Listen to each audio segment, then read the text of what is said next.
Hello viewers, আপনারা যে যেখান থেকে বসে দাঁড়িয়ে শুয়ে আমার এই ভিডিওটি দেখছেন, আপনাদেরকে জানাই আর্ট বাংলা বনসাই ইউটিউব চ্যানেলের পক্ষ থেকে অভিনন্দন এবং শুভেচ্ছা। আপনারা দেখতে পাচ্ছেন এটি একটি বট গাছ, আর এই বট গাছের ঝুড়িগুলো কত সুন্দরভাবে নেমেছে। আজকে আমি গাছটির একটা গুরুত্বপূর্ণ কাজ করতে যাচ্ছি, সেটি হচ্ছে রিপোর্টিং অর্থাৎ সয়েল চেঞ্জ। কেননা দেখুন পাতাগুলো অতিরিক্ত রোদের কারণে একদম ড্যামেজ হয়ে গেছে, শুকিয়ে গেছে। আর এই মুহূর্তে গাছটির রিপোর্টিং খুবই প্রয়োজন। আমি বেশ কয়েক মাস আগে গাছটি রিপোর্টিং করেছি, প্রায় 7 থেকে 8 মাস আগে, তো অনেক বেশি হয়ে গেল সময়টা।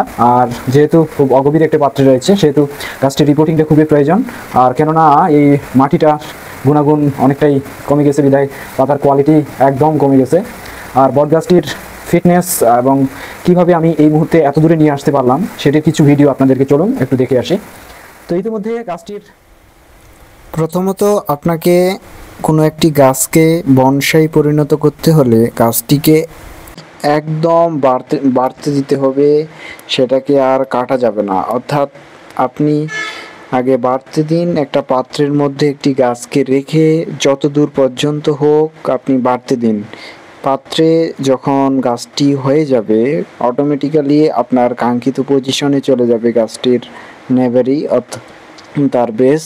তখন আপনি গাছটিকে আপনার নিজের মতো করে শেপ দেওয়ার চেষ্টা করবেন। আমি এখানে রুটগুলো কেটে দিচ্ছি, কেননা এই রুটগুলো দেখলে বা দেখতে বেশ খারাপ লাগছে, তাই এগুলো আমি পরিষ্কার করে দিলাম। এবং এখানকার প্রত্যেকটা কাজ আমি খুব নিখুঁতভাবে করার চেষ্টা করছি, কেননা আমার প্রয়োজন ট্রাঙ্কটি, অর্থাৎ যে গাছটির এত সুন্দর লাগবে সেটি হবে তার বেস। অলরেডি আমার সমস্ত কাজ শেষ। দেখুন কত লম্বা একটি গাছ আমি প্রথমত তৈরি করেছিলাম। এটি কিন্তু একদিনে হয়নি, এটির আমি 2 বছর ধরে এই কাজটি করেছিলাম। অর্থাৎ গাছটিকে ফ্রিলি কোনো রকম কাটিং কোনো রকম বাধাহীনভাবে তাকে বাড়তে দিয়েছিলাম। তারপর তাকে একটি বড় পাত্রে অনেক বড় খাবার দিয়ে তাকে রেখে একটি নির্দিষ্ট জায়গায় কেটে দিয়েছি। এবং দেখুন এখান থেকে সুন্দর 2টি ব্রাঞ্চ বেরিয়ে এসেছে, দেখতে অসাধারণ লাগতেছে আমার কাঙ্ক্ষিত। আর দেখুন নিচে কিছু কাজ আপনাদেরকে দেখাই, এখানকার নিউ রুটগুলো কত সুন্দরভাবে এসেছে, হেভি লাগতেছে। আর এভাবেই আমি প্রত্যেকটি রুট আমার নিজস্ব কায়দায়, নিজস্ব ভঙ্গিতে, নিজস্ব টেকনিকে তৈরি করেছি। দেখুন ব্রাঞ্চগুলো প্রায় অনেক বড় হয়ে গেছে, এখানে এটি আমি রাখবো না, এটি কেটে দিলাম, তাই দেখতে ভালো লাগ। এখানকার যে উঁচু অংশটুকু ছিল সেটি আমি সুন্দর ফিনিশিং করে দিলাম। পাতাগুলো দেখছেন কত গ্রিন এবং কত সবুজ, এবং দেখতেও খুব ভালো লাগতেছে। এবার আমি এটাকে আবার রিপোর্টিংয়ের পালা। এভাবেই চলতে থাকবে আপনার কাজগুলো। আপনি যত তাড়াতাড়ি সম্ভব খুব সুন্দরভাবে করার চেষ্টা করবেন এবং খুব হেলদি খাবার দেওয়ার চেষ্টা করবেন, যাতে করে গাছটি খুব সহজেই একটা কাঙ্ক্ষিত পজিশনে যেতে পারে। এবার আমি আবার এটাকে একটা ভালো জায়গায় দিলাম। দেখুন আরও 6 মাস পর গাছটির অর্থাৎ ব্রাঞ্চগুলো অনেক মোটা এবং সুন্দর হয়েছে, সেগুলো আমি আবার কেটে দিলাম। কেটে দেওয়ার পর ঠিক এই মুহূর্তে আপনারা দেখতে পেলেন শুধুমাত্র নিচের অংশটুকু। এবার আমি এটাকে আবার সেই পাত্রে দিয়ে দিছি, দিয়ে দেওয়ার পর আবার সেটা কত বড় হয়ে গেছে, এটা প্রায় আরও 1 বছর পর। তো এটি একদিনে হবে না, আপনাকে ধৈর্য সহকারে করতেই হবে। এখন আমি এখানে আবার কেটে দিচ্ছি, কেটে দেওয়ার পরে দেখবেন এখান থেকে আবার নতুন ব্রাঞ্চ বেরিয়ে আসবে। সেই ব্রাঞ্চগুলোই দেখুন, অর্থাৎ এই কাজগুলো আপনাকে আপনার নিজের আইডিয়া অনুসারে করতে হবে। কাজটিকে আমি আবার পট থেকে বেরিয়ে নিয়ে আবার এই যে দেখুন আমি আমার সেই যে তৈরি করা পটে এবার অর্থাৎ বনসাই পটে ট্রান্সফার করলাম, দেখতে পাচ্ছেন। তো এই কাজগুলো আপনাকে ধৈর্য সহকারে করতে হবে, যতদিন না আপনি আপনার কাঙ্ক্ষিত ফলাফল পান ততদিন আপনাকে করতেই হবে। একদম ফাইনাল পয়েন্টে চলে আসছি। তো ইতিমধ্যে গাছটির কিছু অংশ অর্থাৎ গুরুত্বপূর্ণ যে অংশটি আমি এখন কাজ করে দেখাবো। আর এটার ঝুড়ির কোয়ালিটি দেখছেন, অত্যন্ত সুন্দরভাবে ঝুড়ি নামে। তো আপনারা বট গাছ, প্রত্যেকটা বট গাছের এমন ঝুড়ি নামে না। সচরাচর যে বট গাছের পাতাগুলো একটু লম্বা হয় সেটার ঝুড়ি চমৎকার নামে, আর যেটা গোলাকার হয় সেটার সচরাচর এরকম ঝুড়ি অত বেশি নামে না, খুব কম নামে। তো অনেকেরই একটি ভুল ধারণা যে বট গাছ মানে ঝুড়ি নামবে, অনেক সুন্দর একটা ঝুড়ি পড়বে নিচের দিকে, এমন বিষয়টা না। বট গাছ মানেই যে শুধু ঝুড়ি নামবে, এই বিষয়টা আমাদের অনেকাংশের ভুল ধারণা রয়েছে। তো কিছু কিছু বট গাছ আছে ঝুড়ি কম নামে, তো এই বট গাছটার ঝুড়ি খুব ভালো নামে, বিধায় আমরা এই গাছটার বনসাই খুব সুন্দর একটা শেপ নিয়ে আসতে পারি। তো চলুন তাহলে কথা না বাড়িয়ে আমরা এটির রিপোর্টিংটা সেরে ফেলি। Let's go. তো প্রথমত আমাকে গাছটির উঠে ফেলতে হবে। ওয়াও, দেখতে পাচ্ছেন? ওয়াও, সেই কতটুকু মাটির মধ্যে একদম। বনসাই মানেই হচ্ছে একটা অগভীর পাত্রে একটা বৃহৎ আকারের গাছকে, বৃহৎ আকারের ক্ষুদ্র গাছকে সাজিয়ে রাখার নামই হচ্ছে বনসাই। তো আমরা মনে করি যে একটা গাছকে আমরা যে কোনোভাবেই রেখে দিলাম, একটা অগভীর পাত্রে হয়ে গেল বনসাই, এটা আসলে না। অথবা আঁকায় বাঁকায় একদম সেইভাবে রেখে দিলাম, সেটা মানে যে বনসাই তা না। বনসাই মানে একটা ছোট্ট, প্রকৃতিতে আমরা যে গাছগুলো দেখি সেই গাছগুলোর একটা ক্ষুদ্র আকারই হচ্ছে বনসাই। আর এত এত সামান্য মাটির মধ্যে একটা গাছকে আমি সাজায় রাখবো, এটা কিন্তু চারটিখানি কথা না। তো খুব দ্রুত আমরা বনসাই করতে পারি না। এই গাছটির বয়স প্রায় 4.5 থেকে 5 বছর। তো এটি কিভাবে এত দেখুন, এটার যে নেবারি অর্থাৎ আপনার হচ্ছে নিচের বেসটা কত সুন্দর এবং কত সাজানো গোছানো। একজন শিল্পী তার মনের মাধুরী দিয়ে এই বেসগুলো সুন্দরভাবে তৈরি করে নেয়। বট গাছের ক্ষেত্রে অসাধারণ হয়। তো এত কথা না বাড়িয়ে চলুন আমরা কাজটা করে ফেলি। সো গাছটির পুরো মাটিগুলোই আমি ঝরাবো না, তো কিছুটা ঝরাই নেব, অর্থাৎ প্রায় যতটা না ঝরালে নয়। রুটের কোয়ালিটি দেখুন, একদম সুন্দর কোয়ালিটি। প্রত্যেকটা রুটের স্ট্রাকচার অনেক সুন্দর। দেখুন কতটুকু মাটি, একদম কম মাটি। আর এই মাটিতে গাছটিকে টিকে রাখার চ্যালেঞ্জটাই হচ্ছে বনসাইয়ের একজন শিল্পীর প্রথম সত্য। আর আপনাদের অবশ্যই ধৈর্য সহকারে একটি গাছকে লালন পালন করতে হবে। তো খুব তাড়াহুড়া না করে আপনারা যত্ন সহকারে বট গাছের বনসাই করতে পারেন। তবে এটি খুব স্লোলি মানে বনসাই আকার নেবে। একটা বট গাছের পূর্ণারূপ বনসাই তৈরি করতে আপনার 5 থেকে 6 বছর তো লেগেই যায়। তো আপনারা যদি অনেকেই মনে করেন আমি 2 বছর 1 বছরে বট গাছের বনসাই তৈরি করব, তাহলে এটি আপনাদের ভুল চিন্তা। তো ইতিমধ্যে আমি প্রায় অনেকগুলোই মাটি ঝরিয়ে নিয়েছি। তো আমি সাইটের কিছু মাটি ঝরিয়ে নেব। তো রিপোর্টিং বছরে 2 বার করা যায়, আবার অনেকের 1 বার করে।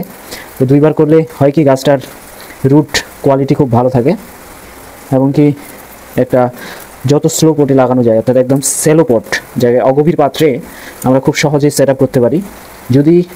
আর আপনারা যদি 2 বছর 1 বছর পর করেন, তাহলে দেখা যায় কিছু শিকড় এতই বাড়ে যায়, যার কারণে গাছটিকে সোলো পটে লাগানো খুবই কঠিন হয়ে যায়। তো প্রায় শেষ আমার কাজ। আমি একটু আপনাদেরকে ভালো করে দেখানোর চেষ্টা করি। ইতিমধ্যে আমি আমার গাছের সমস্ত মাটি, প্রায় অনেক মাটি ঝরে নিয়েছি, দেখতে পাচ্ছেন। ওয়াও, কত সুন্দর।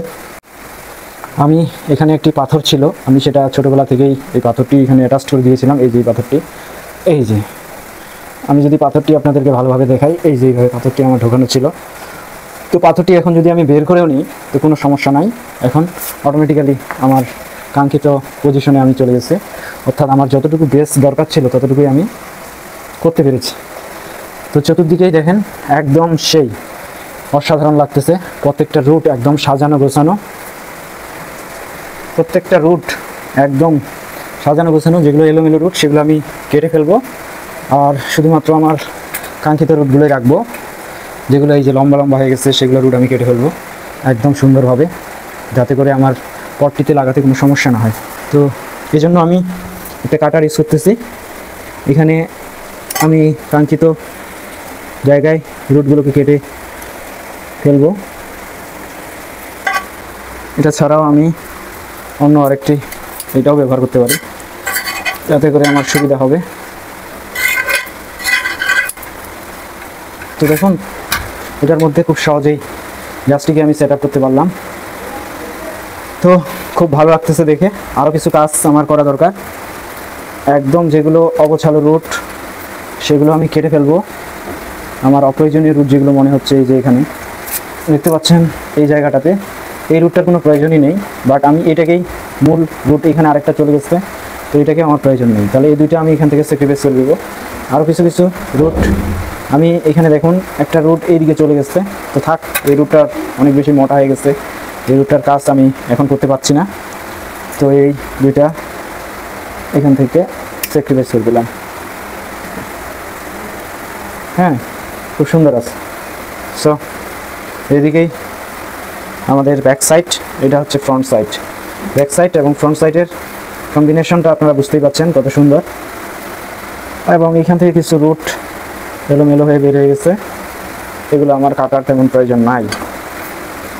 এখন প্রায় শেষ, অর্থাৎ প্লাস্টিকে আমার রুট স্ট্রাকচারের রুটের কাজ শেষ। এখন আমি আবার রিপোর্টিং করব।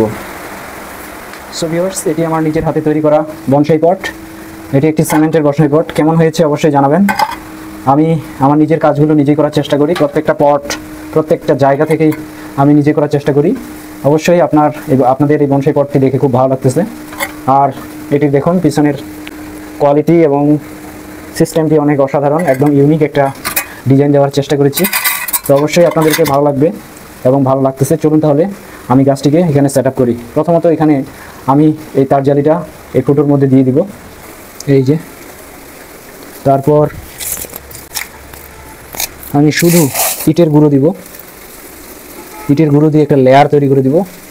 তার উপরে আমি বনসাই সয়েল ইউজ করবো।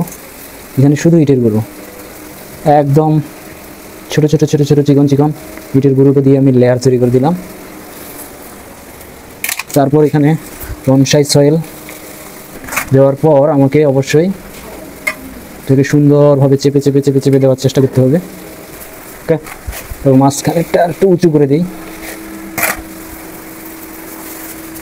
এখন গাছটিকে এখানে সেট আপ।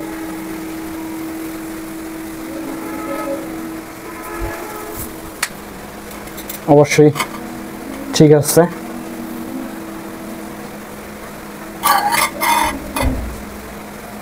সব দিকে ঠিক আছে কিনা দেখি।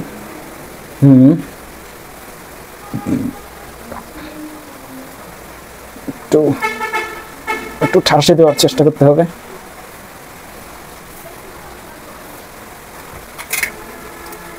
ভালোভাবে বসছে কিনা চতুর্দিকে দেখতে হবে। ওকে।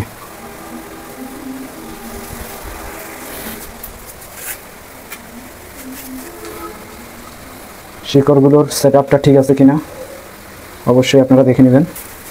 বনসাই সয়েল দিয়ে দেবো আমি সুন্দর করে।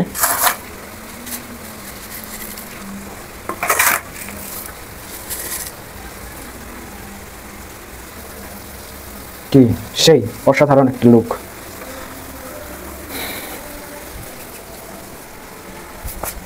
মোটামুটি আমার কাজ শেষ। আমি এখানকার সমস্ত গ্যাপ ফিল আপ করে দিয়েছি, অর্থাৎ মাটি দিয়ে যত কিছু ফাঁকা জায়গা ছিল সেগুলো সুন্দরভাবে গ্যাপটা ফিল আপ করে দিলাম। দেখুন কিছু কিছু রুট এর উপর বেরিয়ে আছে, সেগুলো আমি কেটে ফেলে দেবো। এই যে এখানে এগুলো আমাকে কেটে ফেলে দিতে হবে। ওয়াও ওয়াও, এখন খুব সুন্দর লাগতেছে। অবশ্যই কেমন লাগলো অবশ্যই জানাবেন। আর উপরের কাজগুলো আমি দেখাচ্ছি, চলুন। স্প্রে দিয়ে পানি সুন্দরভাবে ভিজিয়ে দেওয়ার চেষ্টা করব। আমি পরেও পানি দিব, কিন্তু এখন আপনাদেরকে শুধু দেখাচ্ছি। আমি পরে সুন্দরভাবে একদম ভিজে, পুরো মাটি ভিজে যেন ভিজে যায় সেরকমভাবে পানি দিব। সো দেখতেই পাচ্ছেন এখানকার প্রত্যেকটি ব্রাঞ্চ আমি কাটিং অ্যান্ড গ্রোয়িং পদ্ধতিতে তৈরি করার চেষ্টা করছি। আর এই ব্রাঞ্চটি হবে এখানকার লিডার ব্রাঞ্চ, অর্থাৎ অ্যাপেক্স। তাই এই ব্রাঞ্চটিকে আমি সারে রেখেছি একদম। এটাকে কোনো আর ডিস্টার্ব, অর্থাৎ এটাকে ডিস্টার্ব করতেছি না। এখানকার কোনো পাতা আমি কাটতেছি না, যাতে করে এই ব্রাঞ্চটি খুব সহজেই গ্রো করবে। অপরদিকে এই পাশে আপনাদেরকে দেখাই, এই ব্রাঞ্চটার ক্ষেত্রে এটা আমার প্রায় হয়ে গেছে। অর্থাৎ এইটার থেকে এইটার কোয়ালিটি আপনারা দেখতেই পাচ্ছেন। অর্থাৎ এটা যতটুকু মোটা তার থেকে তুলনামূলকভাবে এটা একটু মোটা। এই দিকেরটা দেখতে পাচ্ছেন এটা খুবই কম হালকা মোটা, তাই এটাকে আমি সারে রেখেছি। তো ইতিমধ্যে আমার পিছনের এইখানে দেখুন, এটাকে আমি এখানে এইভাবে টুইস্ট করে দেবো, তাই এটাকে আমি এখানে কেটে দিচ্ছি। ওয়াও, এখন এটাকে এইভাবে দিলে অসংখ্য সুন্দর হবে। এটা হচ্ছে আপনার ব্যাক ব্রাঞ্চ, এই যে এটা। আর এটা হচ্ছে লিডার ব্রাঞ্চ। প্রত্যেকটি ব্রাঞ্চেই এখানে দেখতে পাচ্ছেন এইটার জন্য আমার ভিতরের ইয়েগুলো দেখা যাচ্ছে না, তাই আমি এখানে এই অংশটুকু কেটে দিলাম। তো এখানে দেখতেছেন এই ব্রাঞ্চটার কারণে এটা মনে হচ্ছে ক্রস করে চলে গেছে, তাই এটি আমি একদম এখান থেকে শেষ করে দিচ্ছি, এখান থেকে শেষ করে দিলাম। তাহলে দেখুন এটা উপর থেকে বেরিয়ে আসবে, খুব ভালো লাগবে। আমি বলবো যে ঝুড়ি এই মুহূর্তে রাখার কোনো প্রয়োজন নেই, কেননা ঝুড়ি রাখলে যে ব্রাঞ্চটার সাথে আপনার ঝুড়ি রাখবেন সেই ব্রাঞ্চটি খুব বেশি বড় হবে আর অন্য ব্রাঞ্চগুলো খাবার পাবে না। তো এখন আমি ঝুড়িগুলো আমি রাখবো না, তো ঝুড়িগুলোর কাজ আমি পরে করব, কারণ এই গাছটির ঝুড়ি খুব বেশি নামে। তো পরবর্তীতে ঝুড়ি দিলে আমি সেই ঝুড়িগুলো নিতে পারবো। মাস্টলি এখনই আপনাকে সেই কাজটা করতে হবে এমনটা কোনো বাধ্যবাধকতা নেই। দেখুন এখন যদি আমি এই জায়গায় ঝুড়ি রেখে দিই তাহলে হবে কি, এই ব্রাঞ্চ অর্থাৎ এই ডালগুলো খুব খাবার পাবে বেশি বিধায় এগুলো খুব তত্তর করে বেরিয়ে উঠবে। তো এটা আমার কাম্য নয়, তাই আমি এগুলো ঝুড়িগুলো একদম এখান থেকে কেটে দিচ্ছি। তো অনেকেরই এই বিষয়ে কোনো মতামত থাকলে আমাকে অবশ্যই জানাবেন। তো আশা করছি আমার এই পরামর্শটি বা আমার এই সিদ্ধান্তটি আপনাদের ভালো লাগবে। তো আমি ইতিমধ্যে সকল ঝুড়ি প্রায় শেষ কেটে ফেলে দিলাম, এখন প্রায় ঝুড়িহীন একটি গাছ। ওকে, একদম পরিষ্কার গোছালো মনে হচ্ছে। আর ঝুড়িগুলোর এখন প্রয়োজন নেই, আমি বলে দিলাম কেন প্রয়োজন নেই। এখন আমি শুধু এই ব্রাঞ্চগুলোকে তৈরি করছি, যতদিন তৈরি হবে ততদিনেই পরবর্তীতে আমি ঝুড়িগুলো নিতে পারবো। এটা আমার ব্যক্তিগত সিদ্ধান্ত বলে মনে হয়। তো আপনারা অবশ্যই জানাবেন আমার এই কাজগুলো আপনাদের কেমন লাগে। তো সো ভিউয়ার্স, এখন ঠিক আছে, প্রত্যেকটি ব্রাঞ্চ আমি সুন্দরভাবে দেখতে পাচ্ছি। আর এটা হচ্ছে আমার ব্যাক ব্রাঞ্চ, এটা লিডার, এটা এই পাশে যাবে, এগুলো এই পাশে যাবে। সো এগুলোকে আমি ডিস্টার্ব করবো না, এই দুটি ব্রাঞ্চকে আর পিছনেরটি, এগুলোকে ডিস্টার্ব করলাম বিধায়, কারণ হচ্ছে এদিকে আমার প্রায় সুন্দর একটা বেস তৈরি হয়ে গেছে, বাট এইদিকে হয়নি, তাই এটাকে আমি ডিস্টার্ব করতেছি না। সারাদিন প্রচুর বৃষ্টি, তাই আমি গাছটিকে এই বৃষ্টিতে দিয়ে দিলাম। কীভাবে দিয়েছি দেখুন, প্রথমে আমি কিছু ইট, যেহেতু আমি তার দিইনি, তার দিয়ে বেঁধে দিইনি, তাই চতুর্দিকে কিছু সাপোর্ট দেওয়ার জন্য ইট উঠাই দিয়ে উপরে একটি কাপড় দিয়েছি, যাতে করে গাছটি এইভাবে আমি রাখবো প্রায় এই অবস্থায় প্রায় 10 থেকে 15 দিন। যখন মাটির সাথে সেটি সেট আপ হয়ে যাবে, অর্থাৎ নতুন ছোটো ছোটো মূলরম বের হবে, তখন গাছটি অটোমেটিক্যালি মাটির সাথে অ্যাডজাস্ট হয়ে যাবে। তো সো এইভাবেই প্রচুর বৃষ্টিতে আমি রেখে দিলাম। সো ভিউয়ার্স, আপনাদের কাজগুলো কেমন লাগলো অবশ্যই আমাকে কমেন্টসের মধ্যে জানাবেন এবং লাইক ও শেয়ার করতে ভুলবেন না। পরবর্তীতে আবার দেখা হবে পরবর্তী ভিডিওতে। তো আবারও art Bangla bonsai YouTube channel পক্ষ থেকে অভিনন্দন এবং শুভেচ্ছা জানিয়ে আজকের এপিসোডটি এখানে শেষ করছি। ধন্যবাদ, ওয়েলকাম।